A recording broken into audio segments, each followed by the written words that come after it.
Good evening, ladies and gentlemen. I welcome you to this special press briefing by Foreign Secretary Shri Vikram Mishri on the ongoing visit of the Prime Minister of India to Tianjin for the 25th SCO Summit. We are also joined by our Ambassador to China, Shri Pradeep Rawat, our Joint Secretary in the Ministry of External Affairs who looks after East Asia Division, Shri Gaurang Lal Das, and our Joint Secretary who's in charge of SCO in the Ministry, Shri Mayank Singh. With that, I invite Foreign Secretary to make his opening remarks on the developments so far. So the floor is yours. Thank you, Randeep. Good evening, all. Thank you for joining us this evening.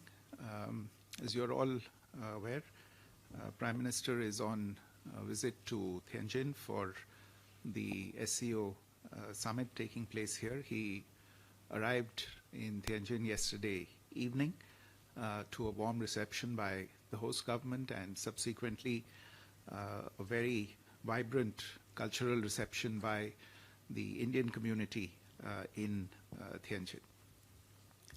Prime Minister's first engagement this morning was a bilateral meeting with President Xi Jinping of the People's Republic of China.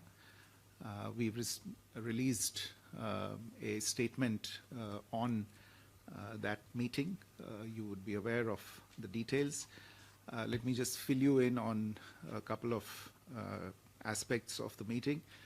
As you're aware, this is the second meeting between the two leaders in the space of less than a year. There was their last meeting was in Kazan in October last year, where they had laid down certain strategic guidelines for the development of bilateral relations and set out certain goals to be achieved by the two sides.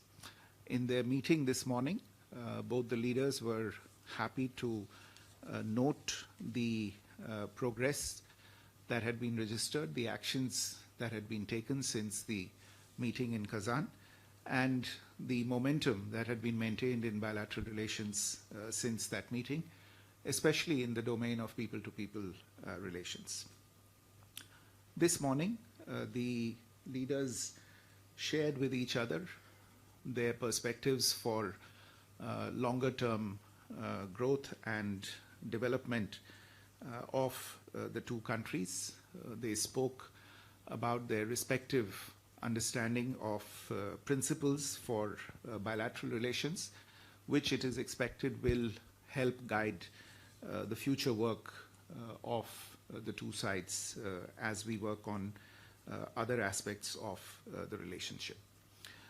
For instance, they both agreed that the two countries were primarily focused on their domestic development goals, and in this they were partners rather than rivals. It was also an element of consensus between them that a stable and amicable relationship between India and China can be to the benefit of the 2.8 billion people who live in the two countries. The common interests of the two countries outweigh their differences, and the two leaders also shared a consensus on the fact that differences should not be allowed to be turned into disputes. It was also understood that it is critical that India and China grow and cooperate if there is to be an Asian century and a functioning multipolar world order with a multipolar Asia at its heart. President Xi made 4 suggestions to further upgrade bilateral relations, namely to strengthen strategic communication and deepen mutual trust, to expand exchanges and cooperation to achieve mutual benefit and win-win results, to accommodate each other's concerns, and finally to strengthen multilateral cooperation to safeguard common interests. And all of these were responded to positively by Prime Minister Modi. The boundary issue also figured in the discussions. Both leaders took note of the successful disengagement last year and the maintenance of peace and tranquility in the border regions since then. In voicing certain principles related to this issue, the Prime Minister underlined the need for peace and tranquility on the border areas for continued and smooth development of bilateral relations. And there was understanding on the need to maintain peace on the borders using the existing mechanisms and avoid disturbances to the overall relationship going forward. At this point, I want to highlight or draw your attention to the outcomes of the 24th round of talks between the special representatives of India and China on the boundary question, which was held in New Delhi less than 2 weeks ago. In their meeting today, both the leaders positively appraised these outcomes and decisions from that round of talks. They encouraged the efforts of the SRs and agreed to accelerate the implementation of the outcomes and the understandings that had been reached between the SRs. They also expressed a commitment to a fair, reasonable and mutually acceptable resolution of the boundary question, proceeding from the political perspective of their overall bilateral relations and in the long-term interests of the two peoples. Amongst other issues, the two leaders also exchanged views on ways to increase and balance bilateral trade, strengthen people-to-people ties, cooperate on trans-border rivers, and jointly fight terrorism. There was a desire to make additional progress on all of these issues on the basis of mutual respect, mutual interests, and mutual sensitivity. In particular, on economic and trade relations, there was recognition of the role that the Indian and the Chinese economies can play in stabilizing world trade. Both leaders underlined the need once again to proceed from a political and strategic direction to reduce their bilateral trade deficit, facilitate bilateral trade and investment ties in both directions, and increase policy transparency and predictability. There was also a discussion on regional and global issues and challenges, including with regard to multilateral platforms. Prime Minister expressed support for China's ongoing presidency of the SCO and the summit in Tianjin. He also invited President Xi to the BRICS summit that India will be hosting in 2026. President Xi thanked Prime Minister for the invitation and offered China's full support to India's BRICS presidency. In addition, following this meeting, Prime Minister had a separate meeting with His Excellency Mr. Cai Chi, who's a member of the Standing Committee of the Politburo of the Communist Party of China. As you are probably aware, Mr. Cai also holds several important positions in the party. There was originally a proposal from the Chinese side for Mr. Cai to host a banquet for the Prime Minister on behalf of President Xi Jinping.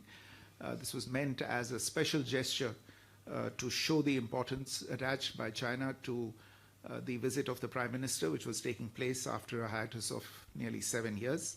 However, as there was a scheduling conflict, it was decided to have a brief meeting between Prime Minister and Mr. Cai. During the meeting, the Prime Minister shared his overall vision for the India-China relationship with Mr. Cai and sought his involvement and his role to realize the consensus of the two leaders. Mr. Cai, for his part, reiterated the Chinese side's desire to expand bilateral exchanges in various fields to address our respective concerns in economic areas and to further improve relations in line with the consensus that had been reached between the Prime Minister and the President in their meeting earlier in the morning. Slightly earlier this evening, the Prime Minister also had a bilateral meeting with Senior General Min Aung Hlaing, Chairman of the State Security and Peace Commission of Myanmar. The two leaders recalled their earlier meeting on the sidelines of the BIMSTEC summit in Thailand earlier this year and reviewed their current state of bilateral ties. Prime Minister noted that India attaches great importance to its relations with Myanmar under its Neighborhood First and Act East policies. He underlined the importance of the development partnership between the two countries and sought Senior General Min Aung Hlaing's support for the ongoing connectivity projects between India and Myanmar. There was also a discussion on the security and border issues. Prime Minister welcomed the announcement of elections in Myanmar and stated that dialogue was the only way forward to foster peace and stability in Myanmar.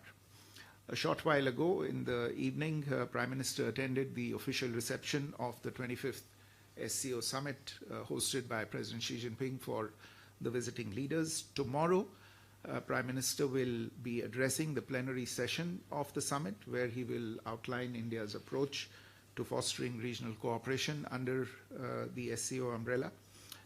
After this engagement, he is scheduled to have a bilateral meeting with President Vladimir Putin of Russia, following which he will depart for India. Let me stop here, and I think we have time for a few questions. Thank you.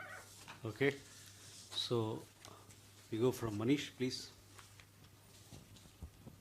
Foreign Secretary Manish Chand, India Rights Network. My question is about, the ballooning trade deficit, which is close to $100 billion.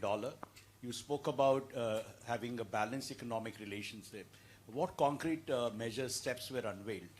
Was there any pledge by the Chinese side to step up investment? So we go from Manish, please. Foreign Secretary Manish Chand, India Rights Network. My question is about, the ballooning trade deficit, which is close to $100 billion. You spoke about having a balanced economic relationship. What concrete measures, steps were unveiled? Was there any pledge by the Chinese side to step up investment in India? And my second question is that was there any progress on de-escalation if the issue were discussed? And what is the way forward from SR talks? Thank you. Sudhi. So, Sudhi Ranjan from Bloomberg, sir. On the border talks, you did mention about the SR level talks. How does it go forward from here? In particular, the issue of delimitation that has been mentioned in the last joint statement. Uma.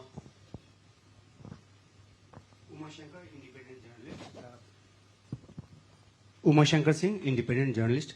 मेरा सवाल ये है कि चीन की तरफ से जो बयान जारी किया गया उसमें राष्ट्रपति शी के हवाले से कहा गया है कि उन्होंने प्रधानमंत्री मोदी से ये कहा, और मैं कोट कर रहा हूं, कि हमें सीमावर्ती क्षेत्रों में शांति और सौहार्द बनाए रखने के लिए मिलकर काम करना चाहिए और सीमा मुद्दे को समग्र चीन भारत संबंधों को परिभाषित नहीं करने देना चाहिए।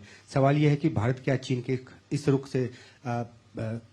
से जो सहमत है, क्योंकि भारत पहले से कहता रहा है कि 2020 अप्रैल के पहले की यथास्थिति जो है वो पहली शर्त है दोनों देशों के बीच संबंधों को सामान्य करने की। Siddhant. Hi, sir. Siddhant from WION. Sir, how much was the discussion on the issue of cross-border terrorism, the terrorism emanating from Pakistan during the bilateral meeting between Prime Minister Modi and President Xi Jinping? And my second question is, Prime Minister mentioned about direct flights as well, announcements. Are we looking at any timetable when in next few months we are looking at direct flights?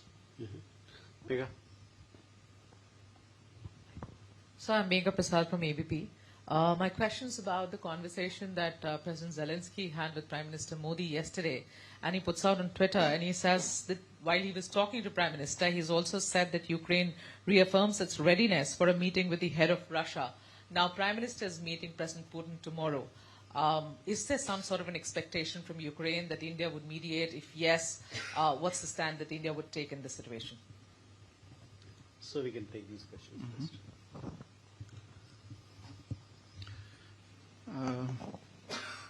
So Manish, to your question on the deficit, yes, it is a fact that there is a large and ongoing trade deficit between India and China. And this has been a matter of discussion over several years. In the current context as well, in fact, this is a discussion that started even when Foreign Minister Wang Yi was in Delhi and meeting with External Affairs Minister Dr. Jaishankar. The issue was raised there as well by us. I would go back to the point that I mentioned in my briefing, which was essentially what the Prime Minister shared with President Xi Jinping today, that it is important also to look at the issue of trade and trade deficit from the broad strategic direction and engagement between the two countries. Growing trade between the two countries and narrowing of the deficit will contribute to a change in perception in the relationship as well. But this is a discussion that is going on at many levels. It's between governments, between businesses, between entities that are involved in the trade. And we will have to see how it evolves going forward. On your question related to de-escalation, I would refer you to the detailed outcome document that was put out after the talks between the SRs. This is a discussion that will go forward in the designated mechanisms between the two sides dealing with these issues. Shruti, this more or less the same goes for your question on how the border talks go forward. You would have again seen the statement that we put out after the SR's talks. You're aware that dedicated mechanisms have been created for taking these talks forward. We expect that these the existing mechanisms, which is the working mechanism for coordination and cooperation in the border areas between India and China, will meet in the coming days and weeks, and the respective leaders of this mechanism from the two sides will come to an understanding on how these mechanisms for the delimitation related talks are going to go forward. Uma, आपका जो प्रश्न था कि जो राष्ट्रपति she ने कहा है बाउंड्री इश्यूज और द्विपक्षीय संबंधों के बारे में, देखिए मैं सिर्फ इतना कहूंगा कि हम शुरू से मानते आए हैं और अलग अलग स्तर पे हम ये साफ कहते आ रहे हैं कि बाउंड्री पे जो स्थिति होगी वो स्थिति हम उसका जो एक तरह से असर है वो द्विपक्षीय रिश्तों में किसी न किसी तरह देखेंगे, और इसी वजह से सबसे जो एक तरह से इंश्योरेंस पॉलिसी है द्विपक्षीय संबंधों के लिए वो बाउंड्री पे पीस और ट्रैंक्विलिटी मेंटेन करना है. तो ये बात आज बड़े स्पष्ट तरीके से प्रधानमंत्री जी ने भी राष्ट्रपति शी के सामने रखी और हम इसे मान के चलते हैं. Siddhant, on your questions, see, cross-border terrorism was mentioned by the Prime Minister as a priority, and I would add that he did underline the fact that this is something that impacts both India and China, and that it's important, therefore, that we extend understanding and extend support to each other as both of us combat cross-border terrorism.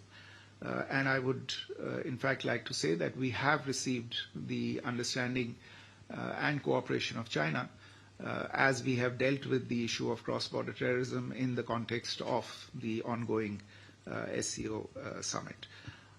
To your question on direct flights, this is something on which the two sides have been engaged quite intensely in recent weeks and months, following the direction and the understanding between the two sides at a higher level earlier this year that this is one of the areas in which we should move forward. Since then, a number of rounds of technical level talks have been held. If I'm not mistaken, there was a civil aviation delegation from India in Beijing earlier this week for further discussions. My understanding is that at a broad level an agreement or a consensus has been reached on restarting direct flights, and this is something that you heard the Prime Minister refer to in his comments this morning. What remains, I think, are certain operational issues, and the two sides are in contact with each other. There are issues related to the air services agreement, issues related to scheduling, calendar, etc. My understanding is that these will be addressed in the coming few weeks, and we should see a resumption of direct flights soon after that. Megha, your question on the Prime Minister's conversation with President Zelensky of Ukraine, and I think we have put out an account of the conversation between the Prime Minister and President Zelensky. As to how and what will be reflected in the conversation with President Putin, I would at this stage not preempt the conversation that is going to take place tomorrow afternoon. We'll try and update you on the proceedings in that conversation once it takes place tomorrow. Thank you.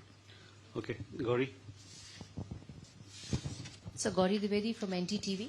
First question, sir. Did the issue of additional tariffs imposed by the Trump administration figure in the talks in the backdrop of China supporting India's stance? And secondly, with regard to the applications, the Chinese applications that remain blocked in India, has there been any discussion to that effect? Shubha. Foreign Secretary Shubhajit Roy here from Indian Express. In the readout, in the Indian statement, I see that it's been framed that India and China are not rivals but partners. How do you square this with the fact and the ground reality that more than 50,000 troops from Indian side and another 50,000 are still deployed and stationed at the India-China border? Aditya. Foreign Secretary Aditya Raj Kaul from NDTV. On the cross-border terrorism front, was Pahalgam terror attack, raised here because, there were reports that the terrorists of Lashkar-e-Toiba and TRF were actually holding Chinese equipment, including ultrasets and alpine apps. Apart from that, on the Operation Sindoor front, the Chinese equipment used by the Pakistan Army, what did that also figure? Apart from that, second quick question on Taiwan. Last time there was some kind of a communication gap when Wang Yi visited New Delhi on Taiwan. There was a statement by the Foreign Ministry here in Beijing. They said that, there was some kind of a change in policy. Is there a change? Would you reiterate India's position on Taiwan? Thank you. I have a question here. Colin Murphy from Bloomberg. I just wanted to point out the fourth point by Xi Jinping regarding to the strengthening of multilateral cooperation to safeguard common interests. Can I ask from the Indian perspective what perhaps might be those multilateral organizations that you might be working through, and in particular, what are those common interests? Do they include trade, tariffs, for example? So can you give a little bit more specifics on this point? What's the Indian perspective on President Xi's point? Thank you. Please. Yeah. Sir मैं अरुण हूँ दूरदर्शन से sir इससे SCO summit के अंदर prime minister Modi का कल participation रहेगा तो किस तरह से बेसिकली इंडिया अप्रोच करेगा SCO समिट को इस बार क्रॉस बॉर्डर टेररिज्म आतंकवाद जैसे मुद्दे टेरर फाइनेंसिंग जैसे मुद्दे कई मल्टीलैटरल प्लेटफॉर्म पहले भी रेज हो चुके हैं लेकिन कल जब प्राइम मिनिस्टर मोदी होंगे और इंडिया किस तरह से SCO समिट को अप्रोच करेगा sir Okay. On the question related to Gauri's question on tariffs, etc. Look, what I'll say is that the two leaders discussed the international economic situation. They recognize the challenges that flow as a result of what we see happening around us. And the focus of the discussion, I would say, remained in the bilateral domain. Of course, they recognize as I said, they recognize what's happening on the international plane and the challenges it creates, but they tried to, in a sense, see how to leverage that for building greater understanding between themselves and how to, in a sense, take forward the economic and commercial relationship between India and China in the midst of these evolving challenges. As to your question about the Chinese applications, I don't have any update for you on this at the moment. Perhaps you could refer to the Ministry of Electronics and Information Technology in India for this. Shubhajit, your question on squaring the issue of partners, not rivals, with troops at the border. Look, as I said, the formulation of the two countries being partners, not rivals, or as is put somewhat differently, of being opportunities for each other and not challenges. This is the framing of the relationship, and both leaders have done this framing of the relationship. This is what is desired, and this is what they see as the future of the relationship as well. The troops at the border, which are a reality, though I think that is again a situation that has started evolving over the course of the last year as the situation at the borders has become more or is moving towards normalization. That is something that has come about as a result of actions that have been taken at a particular point in time. And that's obviously led to a certain crisis, and it is that crisis that we have dealt with or attempted to deal with over the course of the last 5.5 years. That doesn't change the fact that the two leaders, and not just these two leaders, but previous leaders as well, what they have framed for the medium to long-term future of the relationship, which is that we should try, being the two large neighbors that we are to each other, being two of the largest economies in the world, being the only 2 billion plus population countries in the world, that the future that we should aspire to, the future that we should aim at, the one that we should work towards, is one of partnership and not one of rivalry.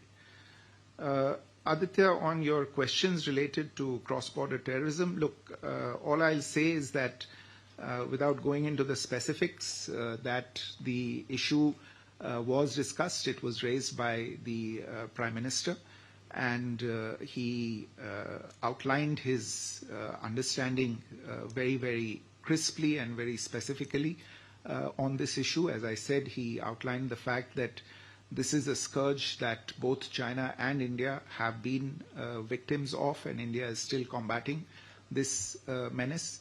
And he asked for China's support on this particular issue. And as I said, the Chinese have extended their support in various ways on addressing this issue.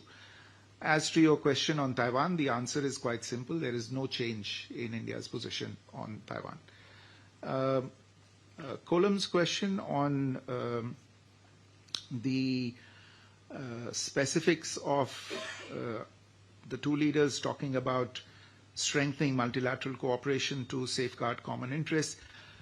Well, essentially, it's to, if you look at what's happening in the space of global trade, for instance, or multilateral finance, for instance, the understanding really is to do with addressing the deficit in global governance in these institutions that look after world trade or the multilateral financial architecture.